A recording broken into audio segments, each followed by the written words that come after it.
undone. Here they attribute to a mythical figure, Merlin, a prophecy which they say is being fulfilled in the world. Quote, when the cock, or France, shall woo the dove, which they say is America, mother and child shall cease to love. In other words, rebellion of her colonies against England. When the cock, France, shall guard, in other words, France's aid to the eagle's nest, which is the United States or America, the stars, which they say are our constellation of 13, shall rise in the west. Then 7 and 6 shall make but one, e pluribus unum, is their interpretation, and the lion's might shall be undone. This prophecy has been rapidly coming to pass since the Second World War. The English, the Anglo-Saxons, have permitted enemies within her borders, many of her own race, to gain control of her finances and institutions and replace what might be correctly termed Druidic Christianity, and that's exactly what it is. It is a perversion of true Christianity. In fact, when you hear what it really consists of, you will discover, ladies and gentlemen, that it is not Christianity at all, but the remnant of the old pagan Druidic and Germanic and Gaul-Pict religion, mixed with a little mixture of Christianity, using this lie, this legend of Joseph, to make them in to a master race. These are the same people who just prior to World War II attempted to turn England into an ally with Hitler. You see, Druidic Christianity is a godless atheism, really. They say, unless the English wake up, the lion's might will certainly be undone, and the old saying, there always will be in England, will be proven unfounded. The stars upon our seal are set in the form of a six-pointed star, or the double triangle, symbolic of the perfectly balanced man. After the downfall of Egypt, this was called Solomon's seal, and that is a lie. It was never called Solomon's seal until it was adopted by the Jewish people as their symbol sometime in the 16th century, ladies and gentlemen. They say, but the ages before that it had its place in the temples of the greater mysteries, and that is true. That's exactly where it comes from, indicating that the physical man and the spiritual man had attained equilibrium, and that the Son of Man had indeed become the Son of God. Now, bear in mind that that is not a reference to Jesus Christ. At each point of the star was placed the symbol of an order, which symbolized arcane wisdom. And because of the presence upon the altar within, no man might enter into the Holy of Holies, or innermost chamber, with safety to himself, save he who had attained to philosophic initiation. And that is the true definition of Solomon's temple within the Masonic lodges and the lodges of all of these other liars and deceivers. For the Temple of Solomon that they discuss has nothing to do with the Christian religion or the Jewish religion, but lies within each of them according to their own definitions. I continue. The special or spiritual symbol of America, aside from the pyramid and eagle, is the white rose, identical in its meaning to the white stone of legend and primitive masonry. For the meaning and the history of the white rose, study the War of the Roses, and you will find your eyes opened as to who is really behind this and what it really means.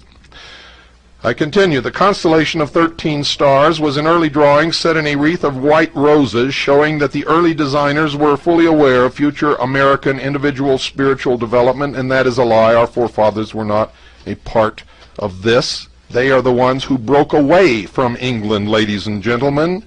This is a perversion of their beliefs. They certainly were members of the secret societies and the Illuminati, and they were working toward the great work of one world government, but not under Anglo-Aryan rule. You see, our forefathers truly believed in their day of the brotherhood of man, meaning all man, at some point in the future. standing upon an equal keel at birth and making for themselves what they will through individual responsibility. They really wanted this nation to succeed, but they knew in their hearts, because they understood human nature very well, that we would abdicate our responsibilities and our freedoms and would become slaves, and they would have to institute some kind of government to control the mob. Their aim was to topple the churches and states that existed in their world and bring about a true freedom of mankind, hoping that this would be it, but giving us all the tools to either make the experiment succeed or fail, for man should, they believed, and I believe also, get what he deserves. The design is now drawn in white clouds, showing that the spiritual nature of America is beclouded, or under a cloud for the moment. These clouds are shadows symbolizing the confusion of the present era, will gradually be replaced by bright sunshine, symbol of light, enlightenment, clear perception, and understanding. Solomon's temple was the design of the perfect man. Perfection is the ultimate of every man, unless he chooses ignoble defeat. The Bible, like the arcane teachings of the greater mysteries, tells us of the three-cornered copestone which was prepared to finish the pyramid and the temple, but was rejected and later became the headstone of the corner. Genesis tells us of one Joseph, the keeper of the stone of Israel, and I might remind you that Isis was also called the stone. It was because of the Magian or Holy Grail teachings that the Britons crossed Europe to Ansareth, land of betrothal. They quote Esdras 11-13. Folks, can you find a book of Esdras in the Bible? Of course not. They will quote anything that furthers their perversion and their lie. They say they crossed Europe to Ansareth, land of betrothal, in search of a land where they might keep God's worship pure and undefiled.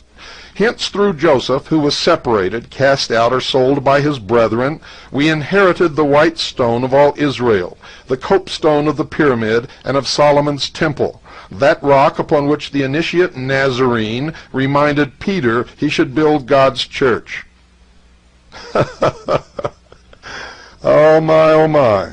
The rock or foundation of spiritual unfoldment within each individual, and against which in the ultimate the gates of hell should not prevail. What this true church really is made plain in, quote, "My little children, of whom I travail in birth again until Christ be formed in you." Now they call Christ the Christos. Be formed means awakened in their language, and they reference Galatians chapter 4, verse 19. The one single word offers us the key to the entire mystery of the church and of man's ultimate goal. To travail is to suffer in giving birth. This birth is in or within us. It is the, quote, "Unless ye are born of the Spirit, as ye have been of your mother's womb," unquote, "you shall in no wise be able to enter the kingdom of heaven," of biblical and mystical lore. This being the law which governs the universe as it governs the drama of heaven, which is the old cosmology worshipped at places like Stonehenge, it was in keeping that an Englishman, a master of heraldry, should give to the young republic during its struggle to separate from the mother country, as does the child from its mortal mother, the design for not only the work of the true Christic or Christos Church, I refer you to the Christic Institute, which just is another branch of these perversions, but also the design for the Great Seal, which would express the whole future of the new country's work as a world leader and exponent of the teachings of the new church and of the Holy Grail. The all-seeing eye, looking down upon the ancient pyramid, symbolizes America, the eaglet of Eagle Land, and all she is to mean to the world, if she does not permit herself to be betrayed by the degrading and destructive ideologies of decadent European and Asiatic countries and utterly selfish, traitorous leadership in our own country. This emblem, the eye, is as ancient as man's appearance upon the earth, being found upon the Egyptian, Greek, and Chaldean monuments.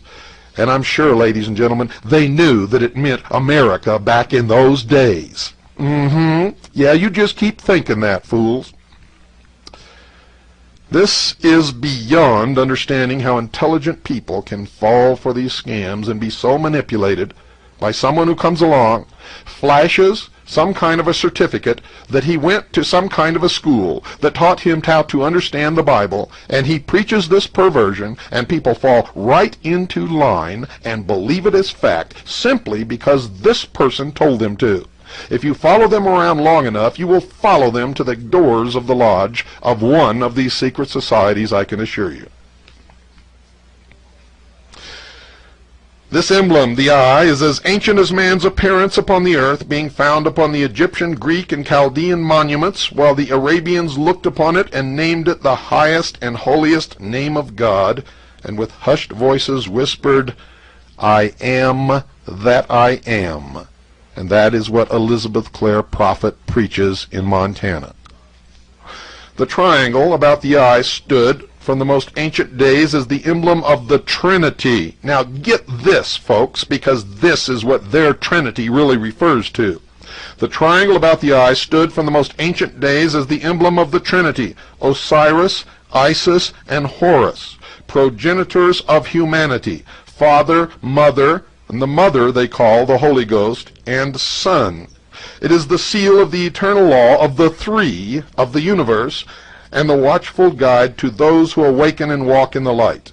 Quote, "I will instruct thee and teach thee in the way which thou shalt go. I will guide thee with mine eye." Unquote. Psalms 32, verse 8.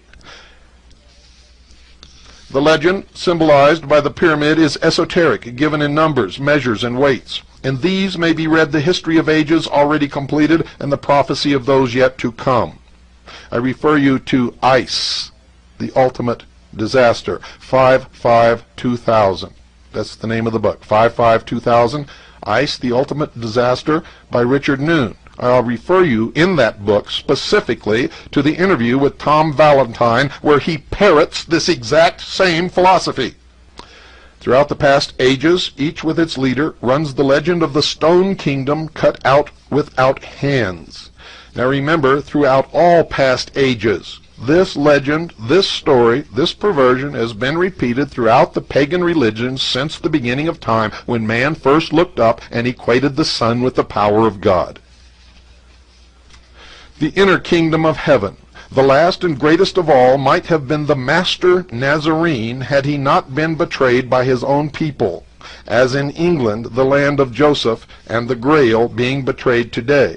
Notice, when it comes to the Nazarene, who was of Israel, being betrayed, all of a sudden, he's been betrayed by his own people, but his own people are no longer these people, you see. That's blamed on the Jews, but yet they claim to be of the tribe of Israel. What hypocrites, what liars, what deceivers, what perverters, what manipulators. Unless Americans in rapidly increasing numbers become imbued with the spirit of America and awaken to the Christic Church, again I refer you to the Christic Institute, run by another secret society, the Jesuits, a similar fate may also befall America. Ancient architecture, heraldry, and the drama of heaven are all telling the people of America of their possible destiny, material and spiritual, no less than their responsibility. They're claiming that the Bible is recorded in the constellations of the heavens. The opposite is true, folks. The cosmology of the heavens in the ancient pagan religions existed long before the Bible was ever written. The Bible is a conglomeration of all of the metaphors and myths and religions of history passed down by word of mouth and written, particularly the ones adhered to by the Hebrew race. As the head, body, and limbs of the great image, made of different metals, represented each messianic age, a new interpretation of truth, and an empire directly relating to some manifestation of that truth, so must America represent the white stone, and be a nation fashioning itself according to the divine pattern until it shall have attained to the Messiahship. In other words, they're saying America is the Messiah. Spiritual leadership. According to them, Christ is coming back to the earth, but not in a physical body, and he never was a divine human being, God incarnate in the flesh on this earth. Instead, it's an office that can be held by anyone, and in the new age, it shall be held by the new root race. In other words, they say that America represents the white stone, and it should be a nation fashioning itself according to the divine pattern until it shall have attained to the Messiahship, spiritual leadership over all nations, overshadowing all that has preceded it. Quote, "This cannot be accomplished until each citizen shall throw aside the veil of ignorance and superstition and see no longer as through a glass darkly, but face to face, when Judah shall no more be permitted to vex Israel, nor Israel envy Judah, but labor in harmony that the Lord's law be fulfilled. If this be not done, both may be destroyed, as have been many nations before them." Remember, the symbol of royalty in England and of England itself is the lion. It was also the symbol of the tribe of Judah, and it was the symbol of ancient Babylon, in particular Nimrod, the hunter. I continue, the time spoken of by Isaiah the prophet has come. It is a time when the learned intellectual cannot read the book because it is sealed as Greek to them, nor the unlearned because he is unlettered. Yet shall the book be unsealed, because the ancient arcane wisdom applies to the individual who is willing to work in obedience to the Christic law in his personal quest of the Holy Grail, in drinking of the cup of unselfishness, in his love for his neighbor and the stranger within his gates, in his loyalty to his family and his country, and his stubborn but holy insistence that destiny's prophecy shall not be set aside. So on the one hand, they talk about the brotherhood of man, about equal rights for all, about love for his neighbor and the stranger within his gates, the loyalty to his family and his country, and at the same time these lying, deceiving manipulators are destroying the country. They're destroying the family. Oh yes, ladies and gentlemen, this comes out of the mysteries and nowhere else. And they believe that they are the master race and will ultimately destroy all other races and prevail as the rulers of the world. And yet they read this, they write this, and they see no contradictions, which makes most of them fools in my estimation. In any case, they are liars, deceivers, and manipulators, the scum of the earth. They are the destroyers. Each and every one may be the fortunate heir to this glorious inheritance, but must seek the white stone which crowns the pyramid within himself by the full development of his body, mind, spirit, and soul, the holy trinity of each son of man who has become the Son of God. And there is the clue to what they intend. Man will become God. Man himself will become Christed, and that is what they mean by the return of Christ to this earth. Not a physical man of divine origin, God incarnate in the flesh, coming on the clouds, as the Bible describes, but man himself will become Christed. And as humankind becomes Christed, and the chaff is weeded out from the wheat, which is them, and destroyed from the earth all other races, they will prevail, and Christ will be upon the earth in them. It is in this manner that America will realize her destiny as the city set upon a hill, a star that shall never set, but become the light that shall light the world, because the true church of the eternal Christos, the Christ within man, for whom there is travail in birth until Christ be formed in you, man, shall have become established and be the sanctuary for all her people. This is what the Mormon church teaches. It is just another branch of Mystery Babylon, perverted by this hidden agenda of the master race, the Anglo-Aryan master race, incarnate in British Israelism, world Zionism, and if you're Jewish, you had better reject it. It's not about saving or preserving the state of Israel. It's about creating a one-world government and Orthodox Jews along with fundamentalist Christians, or any Christian for that matter, who will not renounce Christ as a divine incarnate of God in the flesh upon this earth. Any follower of the prophet Muhammad, anyone who will not bow down to this new religion will be destroyed. Will be destroyed. The state is the edifice. The church must be the spirit. This is the old Nazi coming back to us. This is National Socialism on a world scale. Where the state is the edifice, the church must be the spirit. The rise and fall of nations and people has been in exact ratio to their acceptance of the laws interpreted by their great spiritual leaders or their efforts to think, desire, and act in attempted defiance of them. This is the combination of British Israelism. It is what brought Hitler to power. It is the same occult philosophy that Hitler worshipped of the master Aryan race. We use the term attempted for the reason that though uncountable millions have made every effort to live outside of the law, none have thus far succeeded, and all have passed into the limbo of things forgotten. This illustrates the trite, well-known old saying, the mills of the gods grind slowly, but they grind exceedingly fine. Nearly 2,000 years ago, the world as a whole had come to a sorry pass. Selfishness was rampant. God was all but forgotten. Men lived by greed and at the expense of one another. The few were the masters, spiritual and material, of the many, and only a few were able to recognize the light of God. It was a time very much like our own today when selfishness and desire for conquest were the ruling passions. Then, as always happens in exemplification of the eternal law, there came one who was to walk upon the shores of Galilee, a just and honorable man, for they attribute no divinity to Christ. One without selfish motive, one who did not seek to establish an earthly kingdom, but instead a heavenly kingdom on earth in which all who so desired and were willing to make the effort might enjoy the good things of earth. Do you hear that?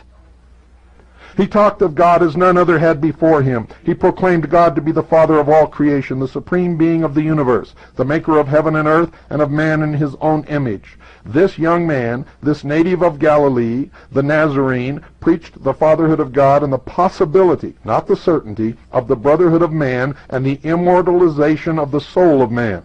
This master teacher manifested greater love, more wisdom, and courage than had ever before been found embodied in the body of any man.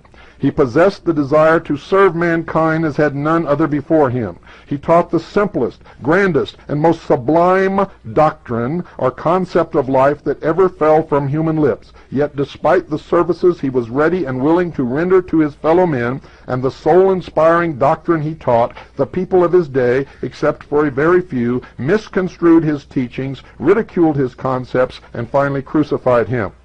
The great Galilean was wise. His wisdom and understanding were beyond the comprehension of the men of his day, because then as now, simplicity had no power to excite or incite.